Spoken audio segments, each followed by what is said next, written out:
This shirt seemed appropriate for this video. Look at it. It's glowing. It's a lightsaber. Get it? Yo, internet. It's Ruin here, and let's talk about Star Wars: The Last Jedi. Look, I've already watched The Last Jedi twice now, and initially when I first watched it, my immediate reaction after the film was meh. You know, meh. And after seeing it the second time, my feelings for it hasn't changed much at all. It went from meh to it was okay. You know, I've seen the scores for it first, and before watching it, we were really excited. It's like, oh, it has a really great score. It had like I believe like over 90% Rotten Tomatoes, and yeah, that was a lie. Well, to me, anyways, thinking they might have their nostalgia glasses on, their fanboy glasses on, but I think the movie is not as great as the scores let people believe. Yeah, and I'm gonna talk to you guys about that.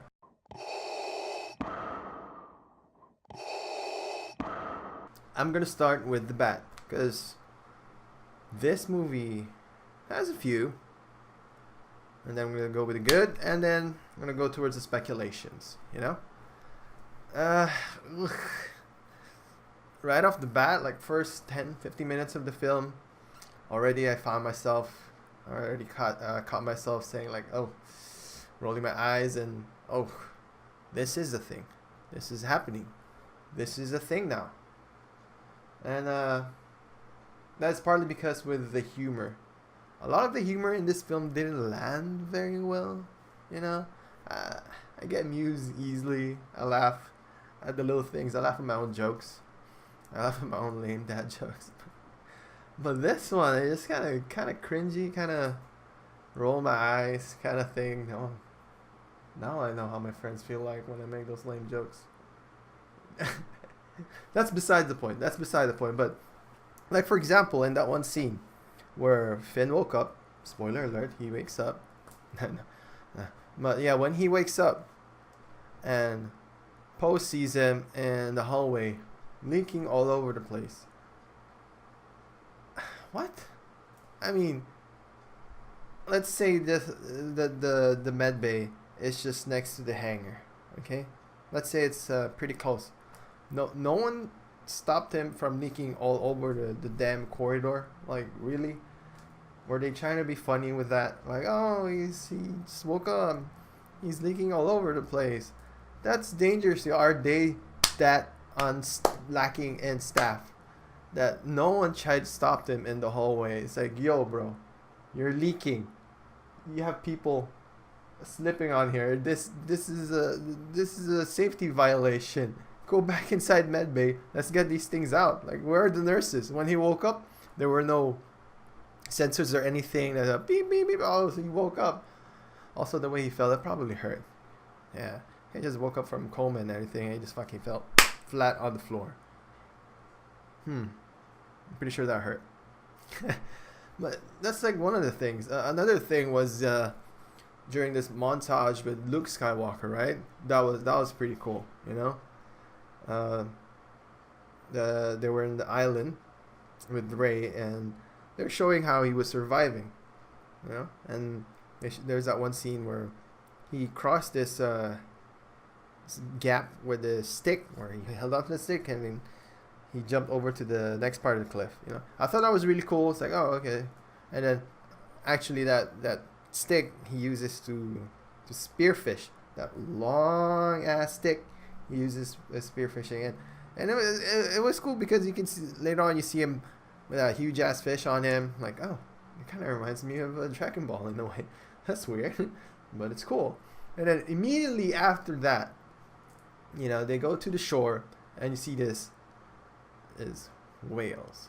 This whale cows. I'm gonna say they're whale cows because they're just sitting there like this, where their tits hanging out, and he just goes in there and then grabs milk directly from their teeth. and drinks it in front of Rey. You know, maintaining that eye contact. Like, what the fuck? Was he trying to be intimidating? Was he trying to? I don't know. You know what? I don't know what he was trying to do there. He just drank the milk in front of Rey. It's like, yeah, see this? I got this milk from this whale cow, this cow, weird cow right here. I'm drinking it right in front of you. How do you feel about that, Rey? Rey was disgusted. It's no surprise. That was weird. So, I've read some people say, oh, it was a throwback to the blue milk in the original trilogy. Well, yeah, I couldn't have done something better than that, because now that's a thing now. That's in my head, you know? Ugh, that was weird. That was unnecessary. A lot of these things, a lot of the scenes in this movie is unnecessary. And that is definitely one of them. I didn't need to see that. Well, I don't mind seeing it, but just in a different way. So you're telling me that these whale cows just sit there all day with no resistance whatsoever. They're just waiting for someone to milk them. That's weird. Not funny at all. I think they were trying to be funny there. It wasn't funny. Yep. On to the next one. Well, this is a unpopular. No, this is a popular thing to hate, or popular thing that people don't like about this film. And yes, you guessed it. It's the casino scene. You know, I have nothing against Rose. Rose is actually pretty funny. Well, she has some funny scenes in it, and then her character in itself is I don't mind her character at all, but just the thing that they're included in the scene that she's a part of, you know, the casino scene, the scene where they have to that place, that scene, that whole sequence, it just felt heavy-handed. I feel like they could have handled that way better, and all for what? That scene has very little payoff, just so that they could show the kid later on with the ring, the rebellion ring, and then the kid is force sensitive. Okay, cool. And ultimately, that scene didn't matter at all because of another thing that I didn't like about this film. But yeah, that they could have totally omitted that, or shortened it, or did something particularly better execution. And this movie would have been that way long. It's like almost 3 hours, 2 hours and 40 minutes. Casino scene, man. And what was the purpose of freeing those horse animals? Even the guards, when they're chasing them outside of the area, they kind of gave up on them, because sure, you freed them, and yes, I guess they're trying to say animal cruelty is bad, but if you're really trying to help and prevent animal cruelty, you're not really helping much, because sure, they're free for the day, but they're just gonna get rounded up the next day. If you really want to help, go for the source, go for something much more than just freeing them. Another thing that I think was unnecessary in this film, or could have handled way much better. The next one that I didn't like, another thing that I didn't like about this film, is Vice Admiral Holdo. You know, she was a weird one. That whole interaction between her and Poe was weird. You know, if she just told Poe that, hey, we have a plan, I'm the captain now, or basically, yeah, I'm in charge now, we have a plan, don't worry about it, then that casino thing wouldn't have happened in the first place. That casino scene wouldn't have happened at all. But no, she decided that apparently everyone is on a need to know basis, and she didn't even give a clue. She didn't even said to Poe, like, Poe, I know it looks bad right now, but we have a plan. We have a plan. Don't do anything rash. I know you're a hothead, but we have a plan for this. But no, she chose not to tell Poe. I don't even know the rest of the people in the ship know. What were they trying to do? Were they trying to prevent some spy subplot kind of thing? Is that why the reason why she's not telling the whole crew? Because I swear, if she told, then that scene with the casino, with DJ, that wouldn't have happened, or it would have happened in a different way. But yeah, that's a thing now. It happened. And it was bad. Another thing related to that was she died. Yep, she died in the end. She sacrificed herself to one of the more amazing shots in this film. Like you'll notice it and you'll realize what I was talking about, because everything went quiet. You know, she turned around the ship. She turned the ship around, and she did light speed towards Snoke's destroyer, Snoke's ship, right? So she basically kamikazes herself. And immediately when she did that, my question was, there's no autopilot? You know? What happened to autopilot? I mean, we don't even have spaceships right now, but we have cars that drive themselves. They have space travel, but they don't have autopilot. That doesn't make sense. But that scene was hella cool though. Hey! This film.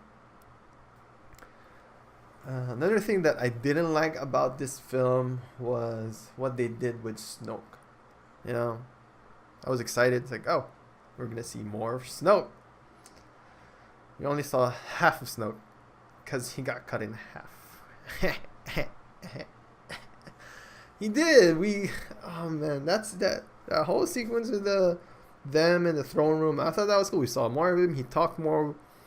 We were shown more of his powers. He was actually playing around with Rey. You know, Rey was trying to attack him as best as she could, but we were just playing around with him. At one point, we tried to steal the lightsaber, and the lightsabers went around and hit her in the back of her head. I thought that was funny. You know, and you see that one scene where he just, and it was a lightning, force lightning. I thought that was really cool. It's like, oh, okay, nice. We're gonna see more of Snoke, but no, he just lost because he got cut in half, like in a really lame way. Like he didn't notice that lightsaber next to him was kind of rattling and moving. I know his eyes were closed, but he wasn't deaf. You know, he was kind of predicting. He was trying to read Kylo Ren's mind. Because they introduced something new with the Force here, and I'm like, oh, that was cool. But it's like, oh yeah, I did all of this, and I know my apprentice's mind. It's like, oh, blah blah blah blah blah blah. But really, Kylo Ren was he was controlling the lightsaber that was next to him, and then he activated it. He got stabbed. He pulled it, and then he got cut in half by Kylo Ren. When he got stabbed, I was expecting him to like power it through because he's really strong with the Force, right? And we just a few minutes before that, we saw him like he's really strong with the Force. He's good.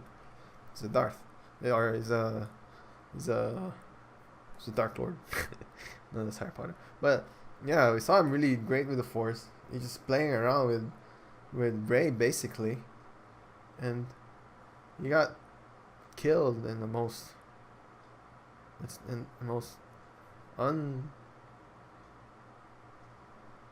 enthusiastic, and he got killed in the lamest way. So yeah, when he got stabbed, I was expecting him to power through. Like, who do you think I am? I'm Snoke. You know, I was expecting him to hold that, take it out, and then use the Force to kind of hold himself together, and then Rey and Kylo Ren would fight together, because they were kind of predicting it. They were talking about it too. I see you turn to the dark side. No, I see you. I helped you. You know, they were talking about it when they were touched. You know, when they had that scene where the Force connected them. And I thought that was gonna happen. I thought that's what they were kind of. I thought it was foreshadowing it, but nope. Snoke gets cut in half. He dies. I have speculation about this. I'll say that later on. Snoke dies, and they fight in the throne room. This was cool. The concept of the throne room of them fighting in the throne room was cool, but I think the execution of it kind of lacking. It just needed some polish. Because when I was watching it, I didn't go, ooh, this is amazing. I went like, ooh, that's nice, but ooh, that's sloppy. That's ooh. I think they haven't practiced this in a while, because it reminded me of The Dark Knight Rises. You know, that scene where Batman jumps down in the entrance of the sewer, and he was fighting these guards, right? This police, the corrupted police or whatever. He was fighting, and you can totally see him missing. The guards were missing a point. There was, I think, at one point where he just went like this, and it didn't even connect. You can totally see it not connect, and then the guard just flew anyways. That was the same feeling. It was sloppy, and it was like they were missing the timing in that fight. And why weren't they using the Force? At this point, they're practically pretty okay with the Force. Why weren't they using the Force fighting the guards? You know, the prequels get a lot of shit, and they get memed out on the fight, but the prequels have really nice fight scenes. You know, this one, it's like back to basics. Like, weren't you guys just using the Force a while ago? How come you're not using it now? You know? Yeah. So that fight scene in the throne room, concept-wise, was really good. They were working together. They switched off lightsabers, but the execution of it is just lacking polish. Just a little more polish, and it would have been great. Because out of the fight scene, I don't remember much from that fight scene. Just a bit of a blur. I just remember it's like, ugh. I think they haven't practiced this in a while. Compared to, let's say, The Force Awakens, you know, the fight scene in there, it was rough. It was kind of unhinged, not unhinged, but yeah, it was kind of rough. But there's some weight into it, you know. You can feel like, oh, they're sloppy. Ray's just like, but there's some weight into it, you know, and it made sense because they're kind of still in training, and Ray was just very new to the Force, to lightsaber thing. In this one, I kind of expected more, to be honest. In this fight, kind of expected more. So, yep, good concept. Execution's just kind of lacking, just a little more polish. I think that's about it for the bad. I know I have a few more, but it's just tiny nitpicks. Kind of like the salt soldier, you know? I thought that was unnecessary too. That whole planet is really good looking. Whoever thought of that, it's like, wow, good job, man. That was cool. The snow crystal foxes, I remember seeing them in the trailer. I was like, that's cool. The racers where they leave a red trail, I thought that was really cool too. But that scene where, because I know the purpose of that scene, you know, where they're leaving the red footprints is because every time they step on it, they kind of ruin the white stuff, you know. It's like, oh, okay. And we find out later, like, Luke is not leaving those red footprints because it was just an astral projection, basically. And then, okay, that's sort of a foreshadow kind of thing. But what was the whole point of it zooming in to the soldier, and right after they show the footstep, he just goes like, salt. I didn't need to know that it's salt. Me knowing salt did nothing to the story. Like, okay, that's good to know. Will this come in handy later? Will I use this knowledge later? Nope, never did. But now you know. That planet is covered mostly in salt. I thought it was iron because it was red, but salt. So, yeah.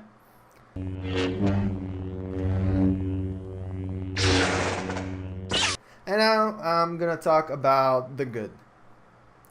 One of the themes. Sorry. One of the themes in this film is destroy the old and build a new, basically. I'm paraphrasing, I think. That's what Kylo Ren kept saying, but I like that. That's one of the things I like about in this film, you know, because as a trilogy on itself, especially midway, the second in the trilogy, I thought that it was good that they're trying to get away from the prequels, from the original trilogy, and make their own thing. That's why I really like it when they introduce new things with the Force, with the way Snoke connected their minds. They connected between Rey and Kylo. I thought that was really cool. It's like, oh, I didn't know the Force can do that. I guess now that's a thing too. I didn't mind this, because we don't really know much about the Force, besides the telekinetic abilities and whatnot. You use it to enhance stuff. I know there's more in it in the books, but it's nice to see it in the film. Another thing they did new with the Force is the astral projection that Luke did. I thought that was really cool, for the Dark Lord, the dark side, I guess you could say he could connect the minds. That's a new Force power, and then for light side, he can astral project. I don't know if it's exclusive to each side, but that's new things that the Force can do now, and I thought that's a cool thing. They're adding towards the lore of Star Wars, and it needs that because this is a new trilogy. We can't really depend too much on the old and the prequels, the original and the prequels. It needs to build its own, and that's a good thing. Another thing that I like about this film is the scenery, the scenes, the cinematography. It's just goddamn pretty, Like the planet that I was talking about a while ago. That was pretty. That was really good looking. That scene where the kamikaze, the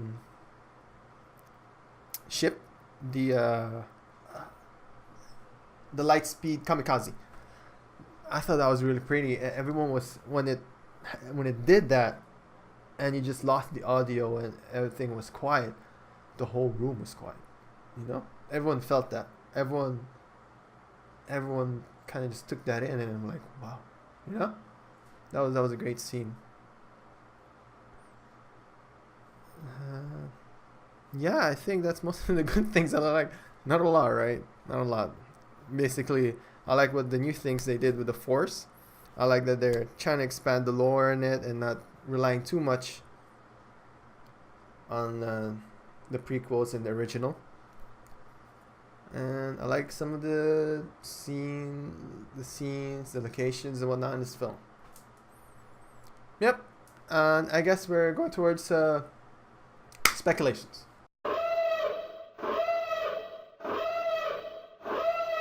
Speculation time. Speculation time. We like speculations, right?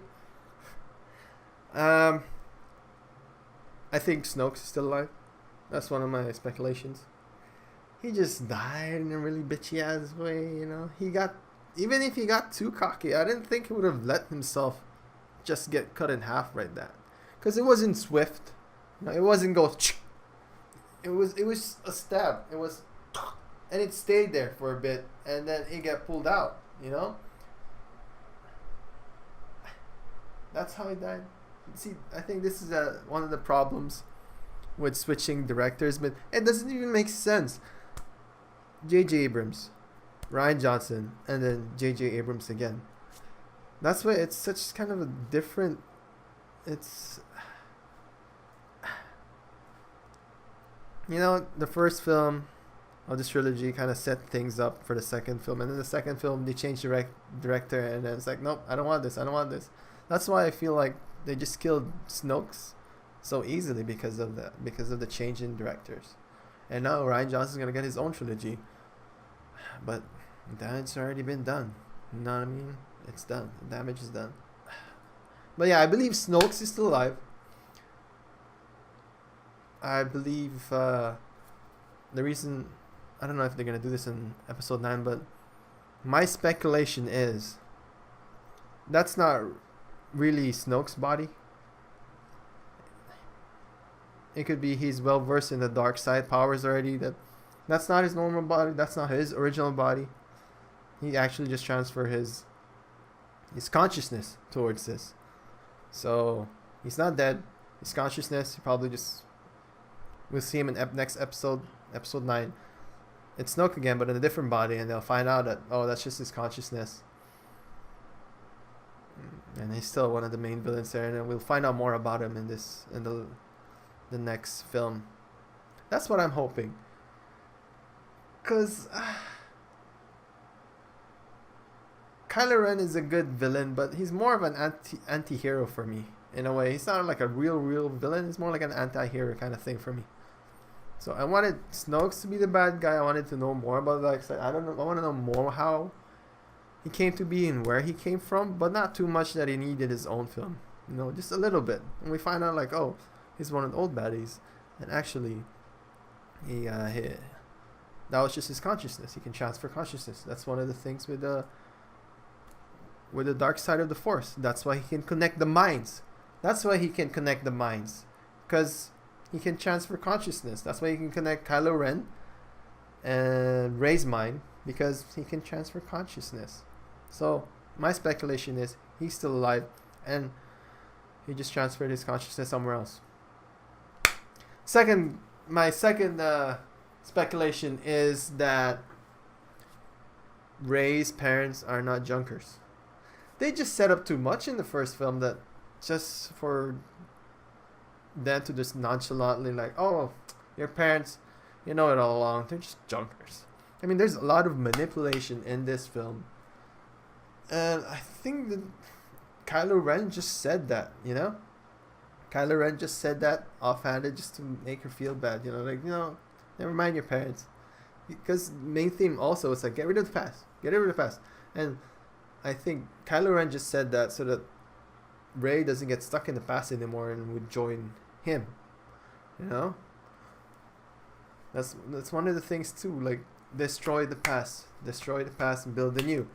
And right after that scene, the throne room scene where they fought, I mean, that was cool that he killed Snoke.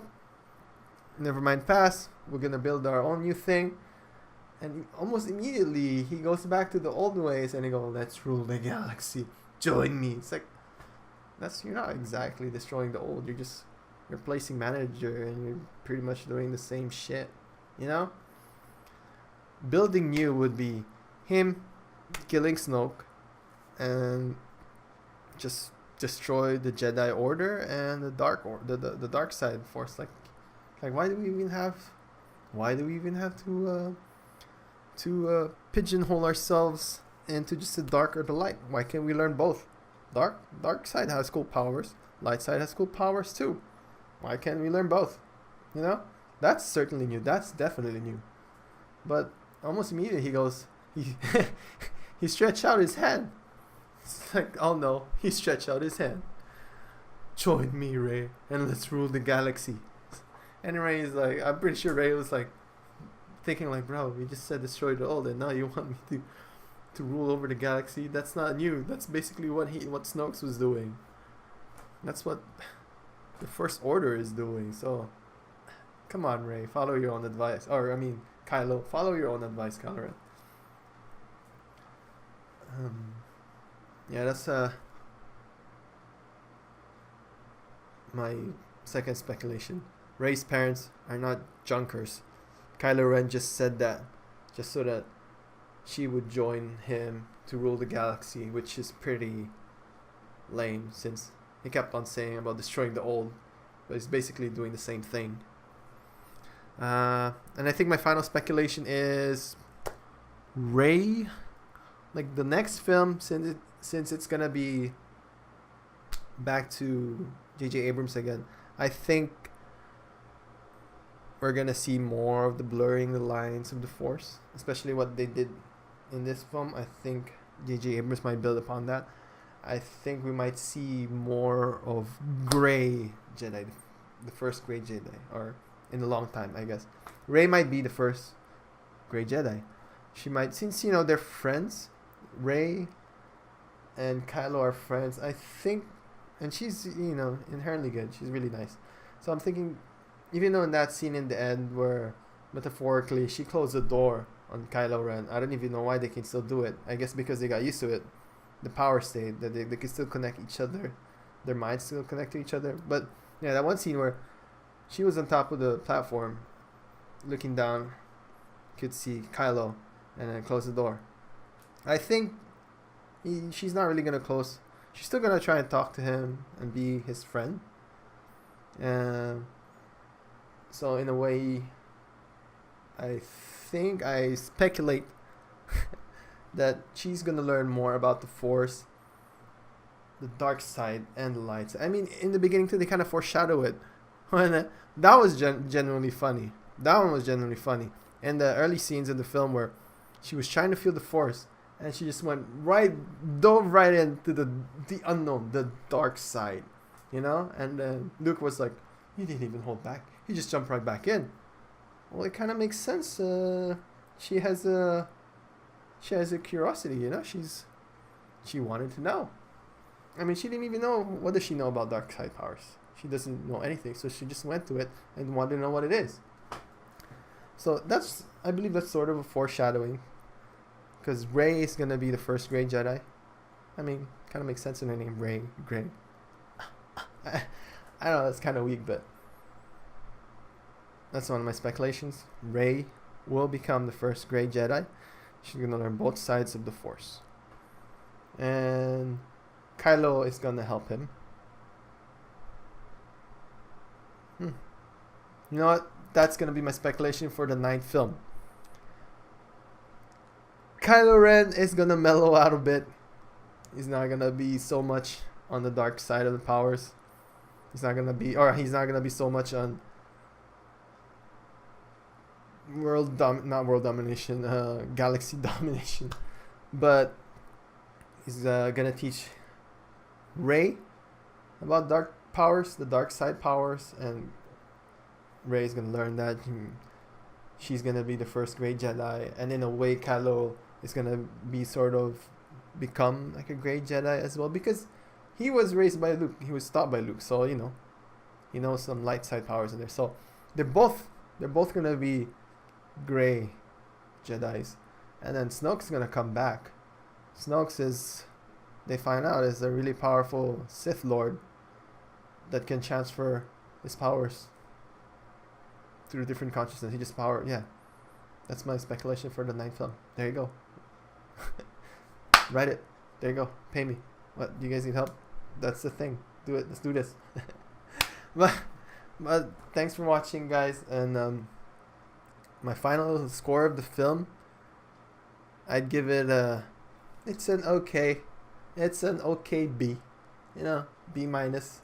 B, I'm being generous. C plus is more like it. I think the film is a C plus, B minus kind of range. So it's an okay, kind of greatish film. There was some things that are definitely, you know, noteworthy. Just a little more editing polish. I think this movie could have been way better than The Force Awakens, because I really like The Force Awakens. The Force Awakens as a whole is a great film. The Force Awakens as a whole is a great film.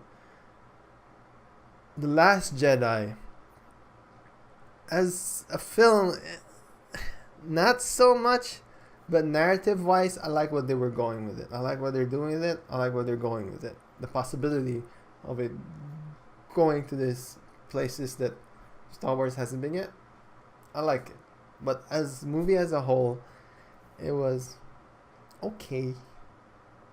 So thank you for watching, guys. Ruin here, and peace. Shoot. Talk to you guys later. Oh, I forgot to mention a couple things that I found hilarious in this film. One being that scene where, in this film, Rey and Kylo Ren's mind were connected a few times. And then one particular time, Kylo was shirtless. He was shirtless. He was shirtless. And then Rey even said, "Put a shirt on." No. It immediately reminded me of that one skit from SNL, the one where he pretended to be one of the regular workers, and he was talking about the goal. He was like 8-pack abs, 16-pack abs, basically.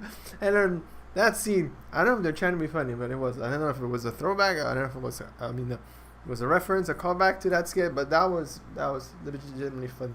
Immediately when I saw that, I started cracking up in the theater. I don't think a lot of people caught on to that, but I don't know if people in the audience remembered that scene. That's no, but I thought that was hilarious, and I was laughing pretty hard in that scene. I thought that was funny.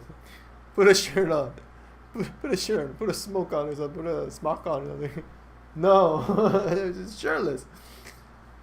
I thought that was legitimately funny. Another one was between Finn and Rose. I don't know if it was. I don't think it was intentional, given the circumstance of the scene. It's near the end when, right after Rose prevented Finn from sacrificing his life, to destroy the drill. After that scene, Rose was in the cockpit, knocked out. She wakes up. She says something cheesy. I didn't mind that. I don't remember much of that. Something about we win by saving the ones we love and not by killing our enemies with hate. I'm paraphrasing something along those lines, but that's not the point. The funniest part in that scene, pretty sure unintentionally, was she kissed him. Surprisingly, Finn was surprised. After she said that line, she stole a kiss from him. Finn was surprised. I don't think she was expecting that kind of response.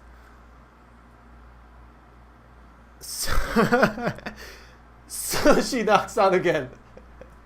I don't know why, but I just found that funny, In my head, it played like, oh, that's not the response I'm getting.